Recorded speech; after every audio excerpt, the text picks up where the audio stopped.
I started the year preaching about the principles, and I've been going through the entire year doing that. In considering our principles, I've been reflecting on what it means to be a principled person. The dictionary says of a person or their behavior acting in accordance with morality and showing recognition of right and wrong. That's something we all want to be, but perhaps as Unitarian Universalists, we have a larger imperative. We have 7 principles to which we ask ourselves to be responsible, even faithful. I think if you ask most of us if we were principled people, we'd say yes, and I think we'd be right. But is that the same as holding the notion of principled as central to our sense of who we are? What does it mean to say, I am a person of principles, and my behavior and my life are informed, even shaped, by those 7 important statements? This is why I worked on the principles meditation. And just FYI, I put our example of the meditation and a sign-up sheet in the back if you'd like to have a copy. So being a principled person doesn't mean we're not people of belief. And I listened yesterday, and I meant to say something about it, but I listened yesterday to our kids talking about, I listened to their coming of age thing, which was great. If you weren't here, it was fabulous, and we have a copy, and you should see it. They're so who they are at this age. It's really great. And I was interested to hear them say in the kids' version that they say we believe, because I'm not sure we believe.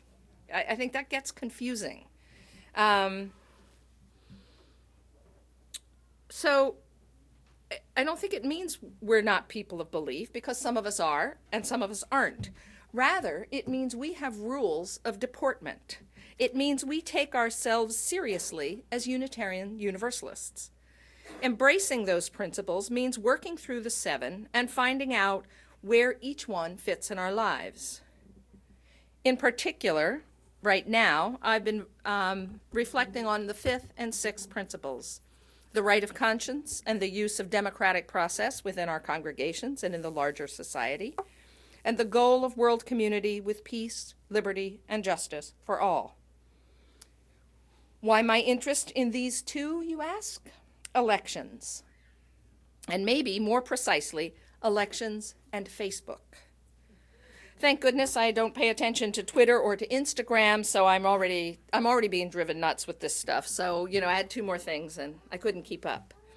But the notion that every person should have a voice and use it respectfully, and that we are bound to work for a community, a world community, where all people live in peaceful, free, and just societies, is not popular on Facebook. It may even be a pipe dream, but it doesn't mean it's not worthy. On social media, the style is more about character assassination and shutting down all dialogue. And those scathing remarks come from all sides of the political and religious spectra, lest we wish to be the people pointing the fingers. We're very quick to say what and whom we hate. And the hatred and the permission to hate is enormous and difficult to comprehend. It's so easy to fall into, so delightfully seductive. And I would venture to say it's sin. Whether you define sin as missing the mark or as a profligate waste of that which is good within you. Besides that, it's really not nice. I sound like my mother and my grandmothers. It does nothing to advance anyone's cause, and it shuts us down rather than opens us. It's very easy to make the jump to the social media is all bad position, but it's not true. Social media isn't all bad. Pictures of grandkids are one justification, and the amazing successes and milestones of people in this congregation that scrolls across my screen is something marvelous. Information is another vote for it. Whether it's information about the news, I have a whole host of researchers I follow. One woman, an Episcopal priest, reads widely for 5 hours every day. I don't know what else she does, but she posts the most interesting, expanding things on topics that fascinate me. And then there's information about friends who are not in my daily life. I keep up with the kids who lived on the street I did in Oakland and their fun coming-of-age lives and I do that all from little old Lewisburg.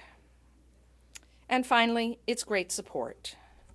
I posted last week as Kim was dying, and 150 people took time out of their lives to think of her and her family. If there is benefit to prayer that means something, and if there's just a list of clicks that allows a family to see they were acknowledged, that's also something. But the whole notion of citizenship and respect that the fifth and sixth principles raise are often sorely missing. People give themselves permission to scoff and sneer and take delight in others' missteps. I admit it's sometimes hard to resist because people make it so easy with their rhetoric. I also have to admit that I'm glad I have some friends with similar minds to whom I can make the occasional snide remark in private, and then I can move back to being my better self and to productive work. Letting off steam is not wrong, sharing it, not necessary. And always, you return to the work. So I thought, why not take a flyer here? Let's see if we can move the conversation towards something constructive. What is there to lose? And in thinking about moving, I thought about how martial arts and exercise teach you that our movement should come from our hara, our belly. Perhaps this is where we consider that our principles are located. I think in ancient Hebrew scriptures that love was centered in your intestines, not in your heart. We always think of it as heart, but in different traditions. And we think of our guts, like the strength and our fortitude being in our guts.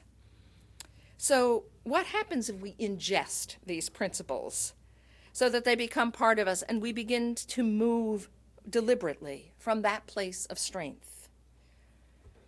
Friends and I have discussed our reactions to what we're seeing on Facebook mostly, but also in the press, about nasty personal attacks. We have all heard about what's wrong with Hillary Clinton's pantsuits and why, because of them, she'll be a horrible president. We all could be faulted for fashion faux pas. But most of us, at the same time, and there may be reasons why she won't be a good president, but that is not it.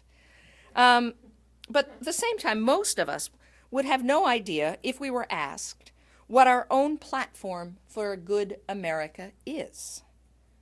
Do you know the 5 or 7 or 9 planks to your own platform? What is most important to you in this country in which we live? Viewed through the lens of your principles, what matters to you? Don't tell me what's wrong. Tell me what you think is important. Don't tell me why someone isn't a good candidate. Tell me who has consistently supported this good. On a long car ride the other day, I reflected on what I could do to diminish the political trash talk.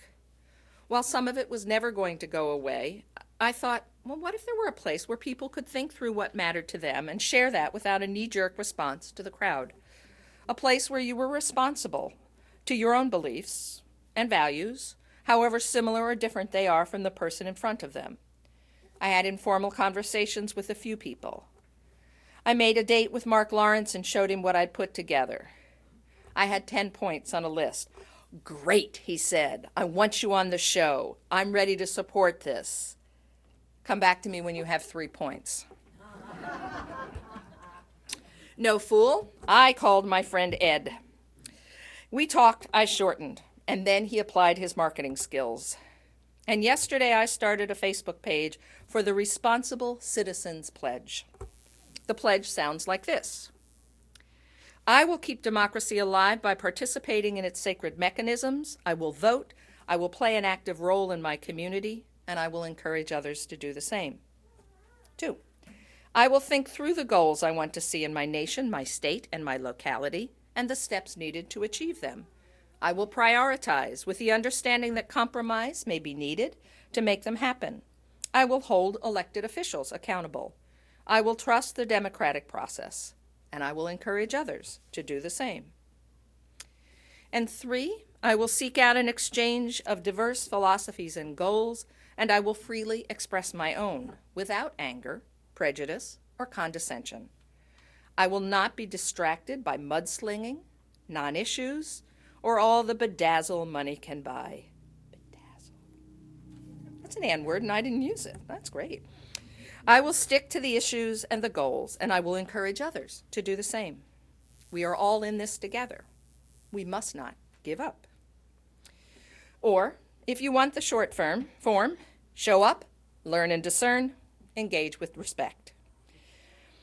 If we were to do something so silly as to pinky swear that we will not trash talk, and we will talk issues, and we will encourage everyone, even those who think differently than we, to consider their important desires for this country and to vote accordingly, and then invite our social media universes to become good citizens. Whoops, I wasn't allowed to use the word good, which is where I started. And he said, value judgment, responsible citizens. Maybe we could even make a little difference. And I have to say that at the moment I've associated this with my Sacred Village website. I'd be happy to change change it to UUCSV, but the board gets to decide that, and I could throw this up on Sacred Village without thinking about it. But we would be forced, as people of principles, to consider what matters and to act accordingly. The pinky swear catches us when we act outside our promises. The notion of being outside our principles and promises brings me to the second piece of my sermon, which is consequences. One of the words I really love in Swedish is konsekvent. It means consistent. But as you hear, it holds the root of consequence. There are consequences to the things we do. If we really embrace this notion of being principled, then our consistent actions have a good chance of creating the consequences we desire. And if they do not, we can examine both our application of these principles and the people with whom we're engaged. I sometimes worry when I look at such a sermon as I've written here that I take it all way too seriously. But there's something about having a system that makes life easier. And I find that the more invested I am in those 7 principles, the better person I am. Better to be around, better in attaining my goals, better for the world in which I live. I want my actions to have consequences, and I'd like them to be good. I want to make a difference, to have a positive impact on the projects in which I'm engaged. We live in a time when life can be frightening. And once we get scared, we're on the run. And there are things going on right now that I don't have a clue how to impact. And these things will radically change our world. Our media doesn't always report on what matters. So what can I do?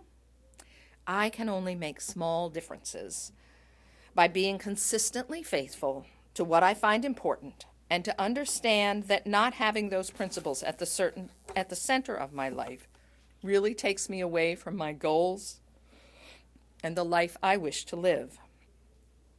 I've been a UU for about 13 years now. It's taken me a long time to understand how principles are not beliefs. What I believe or don't about the divine does not change my commitment to being a person who does good in specific ways.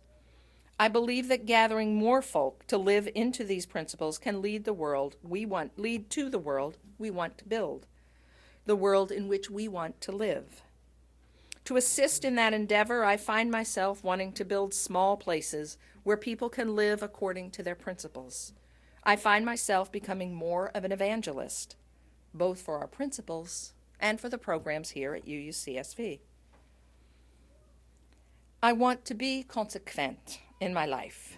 I want to be responsible. I want to be principled. And so I will work at that.